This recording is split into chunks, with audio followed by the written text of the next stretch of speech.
5।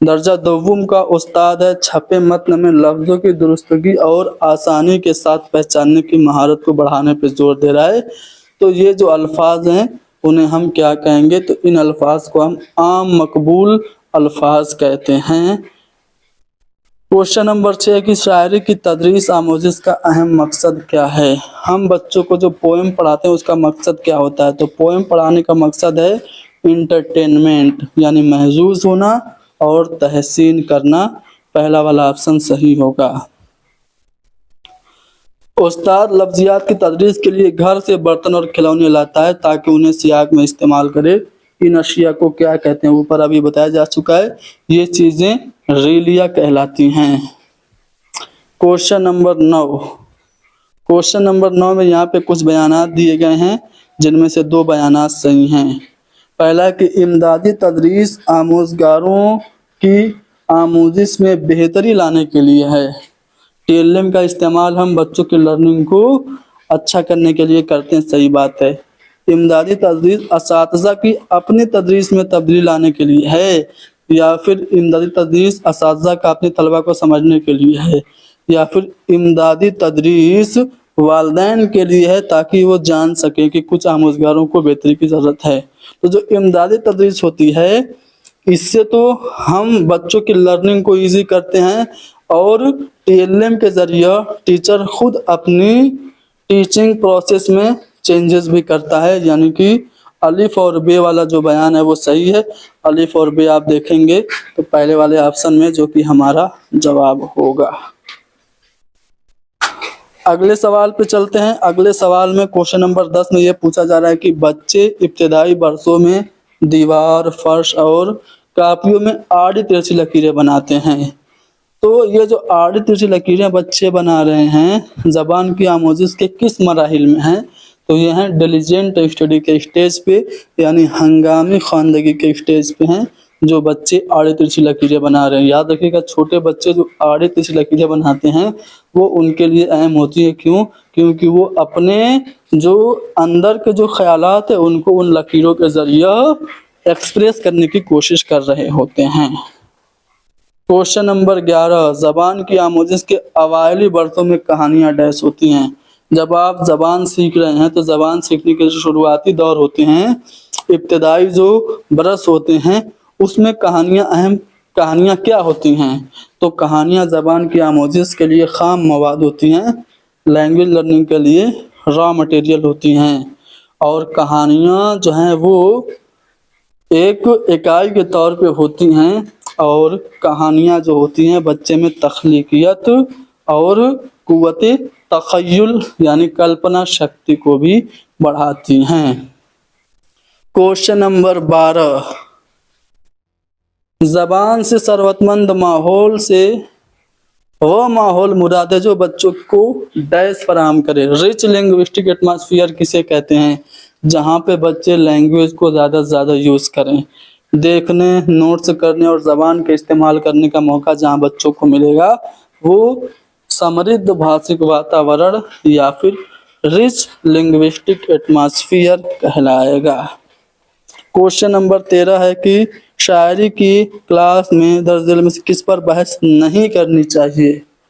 جب ہم پوئم پڑھاتے ہیں تو نظم کا موضوع اور خیال پہ ہمیں بحث کرنی چاہیے، قافیہ بندی اور آلات شعر یعنی فگرز آف اسپیچ پہ بھی ہمیں ڈسکشن کرنا چاہیے، لیکن گرامر پہ ہمیں دھیان نہیں دینا چاہیے، قواعد پہ ہمیں دھیان نہیں دینا چاہیے شاعری کی تدریس کرتے وقت۔ کوشچن نمبر 14، پرائمری سطح پر درسی کتاب میں تصویر کی وضاحت کا مطلب۔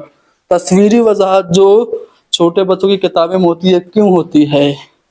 درسی کتاب کو جاذب بنانا اس کا مقصد ہوتا ہے، اٹریکٹیو بنانا اس کا مقصد ہوتا ہے، یا پھر اس کو رنگین بنانا، یا پھر تصورات اور نظریات کو سمجھانا۔ چھوٹے بچے ہوتے ہیں جو ایبسٹریکٹ تھنکنگ نہیں کر پاتے ہیں، تو اس لیے ان کی کتابوں میں ہم تصویریں بنا دیتے ہیں اور تصویروں میں ایکسپلین کرنے کی کوشش کرتے ہیں، اس لیے کرتے ہیں تاکہ بچے وہ کنسیپٹ اور وہ آئیڈیاز کو ایزیلی سمجھ سکیں، یعنی کہ سی والا آپشن صحیح ہوگا۔ ہوم ورک کے حوالے سے کون سا بیان درست ہے؟ ہوم ورک کیوں دیا جاتا ہے؟ اس سے متعلق 4 اسٹیٹمنٹ ہیں۔ پہلا ہے کہ ہوم ورک والدین کو شامل کرنے کا سب سے بہترین طریقہ ہے۔ ہوم ورک ہم والدین کے لیے دیتے ہیں یا پھر ہوم ورک پڑھائے گئے تصورات کی توسیع اور مشق ہونی چاہیے؟ جی ہاں، جو کچھ آپ پڑھا رہے ہیں نا اسی کو اور اچھے سے بچے سمجھ سکیں اس کی ہی توسیع ہونی چاہیے اور پریکٹس ہونی چاہیے ہوم ورک، ٹھیک ہے؟ ضروری نہیں ہے کہ ہر استاد بچے کو روز ہوم ورک دے، اور ہوم ورک بچوں کو بزی رکھنے کا بھی ایک اکیلا ذریعہ یا واحد ذریعہ نہیں ہے۔ تو بی والا آپشن ہمارا درست ہوگا ہوم ورک سے متعلق۔ زبان کی تدریس میں نصابی کتاب کیا ہے؟ تو نصابی کتاب ایک امپورٹنٹ سورس ہے زبان کی تدریس میں، یعنی کہ ایک اہم ماخذ ہے، ایک مہتوپورن سنسادن ہے۔ زبان کی کلاس میں شاعری کیا کرتی ہے؟ یہ بالکل نثری متن کی طرح شاعری کو بھی ہمیں پڑھانا چاہیے، یا پھر سب سے پہلے شاعر کا ہمیں مفصل تعارف کرانا چاہیے اور پھر شاعری پڑھانی چاہیے، یا پھر یہ زبان کی کلاس میں جو شاعری ہوتی ہے سمجھنے اور محظوظ ہونے کے لیے ہوتی ہے؟ جی ہاں، شاعری انٹرٹینمنٹ کے لیے ہوتی ہے، محظوظ ہونے کے لیے ہوتی ہے۔ سی والا آپشن ہمارا کریکٹ ہوگا۔ بڑے پرنٹ اور رنگین تصویر والی کتاب کے استعمال کے بارے میں کون سا بیان درست نہیں ہے؟ بڑے بڑے پرنٹ اور رنگین جو تصویری کتاب ہوتی ہے، بڑی بڑی کتابیں، ان کے بارے میں کون سا بیان صحیح نہیں ہے؟ یہ ہمیں بتانا۔ پہلا کہ یہ تخلیقی اور فنکارانہ آموزشی ماحول فراہم کرتا ہے اور بچے اس پر اپنا رد عمل ظاہر کرتے ہیں۔ صحیح بات ہے، جب بڑی بڑی تصویر والی کتاب ہوگی تو اس سے فنکارانہ اور تخلیقی آموزشی ماحول ملے گا، یہ پازیٹیو پوائنٹ ہے۔ ہم کو کیا فائنڈ آؤٹ کرنا ہے؟ نیگیٹو پوائنٹ کو۔ اب دوسرا آپشن دیکھتے ہیں، یہ طلبہ مرکوز ماحول فراہم کرتا ہے۔ جو تصویریں ہوتی ہیں وہ چائلڈ سینٹرڈ ہوتی ہیں، یہ بات بھی صحیح ہے۔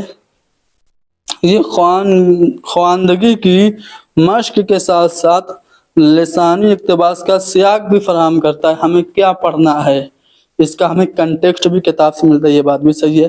یہ کورس کی کتابوں سے زیادہ بہتر ہوتی ہے، زمرہ بند کاریوں سے بھی، کیونکہ طلبہ میں یہاں متنی مشق سے آزاد ہوتے ہیں۔